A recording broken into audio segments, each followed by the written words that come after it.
America बार बार आगे बढ़ते आ रहा था। रूस भी उठा, कहा कि ससुरा तूने तेरा बताई तो यहाँ पे रूस ने तो परमाणु मिसाइल तक मार दिया। तो अमेरिका से भी एक जहाज उड़ा कहाँ हमला करने के लिए, रूस पर। तब तो जहाज क्रैश हो गया, मौसम खराब हुआ, उस ससुरा में परमाणु बम था और गिर गया अमेरिका में। उसके बाद आज तक एक को गोली नहीं चलाया। अमेरिका बार बार आगे बढ़ते आ रहा था। कभी वो तुर्की को नाटो में मिला लिया। तुर्की को किस में मिला? नाटो सैनिकों का एक ग्रुप है जो आपस में लड़ाई लड़ते हैं। तो कभी किसको मिला लिया? तुर्की को। यहाँ कोरिया को मिला लिया। यहाँ किसको मिला लिया? जापान को मिला लिया। यहाँ पर पाकिस्तान में यहाँ सैन्य अड्डा ले लिया। अमेरिका ने यहाँ क्या ले लिया? सैन्य अड्डा। यहाँ पे अफगानिस्तान में ले लिया। यहाँ पर इधर जर्मनी की पूरी सुरक्षा की जिम्मेदारी किसकी है? अमेरिका की है। आप ध्यान से देखिए तो किसको घेर रहा है ये? हाँ, रूस को घेर रहा है। रूस भी उठा, कहा कि ससुरा तूने तेरा बताई तो यहाँ पे हम। यहाँ एक देश है क्यूबा। कौन देश है? क्यूबा। क्यूबा के राष्ट्रपति थे फिदेल कास्त्रो। फिदेल कास्त्रो ने यहाँ बुलाया और ये रूस ने यहाँ सैन्य अड्डा लेके परमाणु बम लगा दिया, मिसाइल लगा दिया परमाणु बम ने। समझ में आ गया कि नहीं आ गया? ले मार। अब यहाँ एक समय ऐसा आया था 1960 में क्यूबा संकट कि दोनों देशों के बीच युद्ध होते होते बचा था। दोनों देशों ने युद्ध के लिए एकदम, रूस ने तो परमाणु मिसाइल तक मार दिया, लेकिन परमाणु मिसाइल मारने के लिए कम से कम 2 अधिकारियों का सहमति होना जरूरी है। रूस की पनडुब्बियां यहाँ थी और इस रूस की पनडुब्बी के जस्ट सामने आ गई थी अमेरिका की पनडुब्बी। तो यहाँ का जो कैप्टन था उसने आदेश दे दिया परमाणु हमला करने के लिए, लेकिन जो commanding in chief second commander था उसने आदेश नहीं दिया, इसलिए हमला नहीं हुआ। वरना एक हमला यहाँ हुआ रहता यहाँ पर। तो अमेरिका से भी एक जहाज उड़ा कहाँ हमला करने के लिए? रूस पर। तब तो जहाज क्रैश हो गया, मौसम खराब हुआ, उस ससुरा में परमाणु बम था और गिर गया अमेरिका में। अब तो शेर ससुरी वाला कांड हो गया रहता। लेकिन किसी भी बड़े हथियार से पहले उसका डेटोनेटर लगाया जाता है।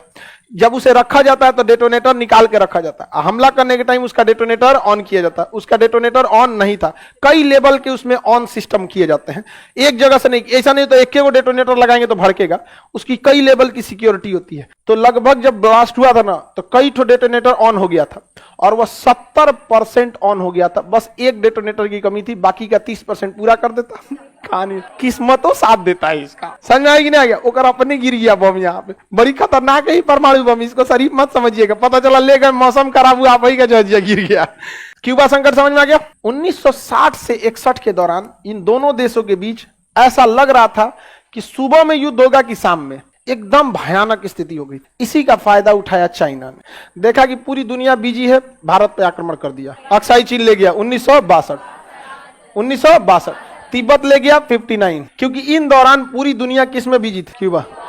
अमेरिका के ऊपर जब उसके सीधाने कोई परमाणु बम रख देगा तो दूसरे के युद्ध में जाएगा नहीं। दोनों के बीच में आपस, इसी दौरान इसने 2 जगह कब्जा कर लिया। उसके बाद आज तक एक को गोली नहीं चलाया। एक गोली नहीं चलाया। किसने? चाइना।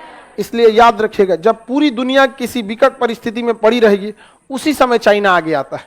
जब पूरी दुनिया कोरोना में थी तो चाइना गलवान घाटी में घुस गया। पूरी दुनिया में जब कोरोना फैला था अफगानिस्तान लोग कर रहे थे, 2021 में घुस गया ताइवान में। इसलिए जब भी कोई बड़ा दिक्कत आएगा तो चाइना क्या करता है? कब्जा कर लेता है, किसी ना किसी जगह को कब्जा करता है। चाइना की अगली रणनीति क्या है? China one China policy follow करना चाहता है। मतलब ताइवान को स्वीकार करना पड़ेगा कि वो चाइना का अंग है।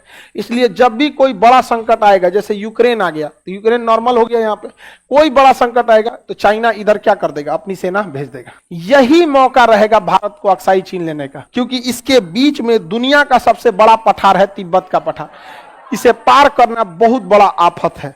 इसलिए वो एक साथ 2 जगहों पर सेना डिप्लॉय नहीं कर सकते। और हम लोग को यहाँ पे 3 जगह से हमला करना चाहिए। यहाँ से एक ठो कश्मीर के एरिया से, अरुणाचल प्रदेश के एरिया से, और यहाँ पर चीन का सारा व्यापार इधर ही से जाता है। सारा व्यापार इधर ही से जाता है। यहाँ एरिया ब्लॉक कर देना चाहिए। जा सोच रहा तो नहीं।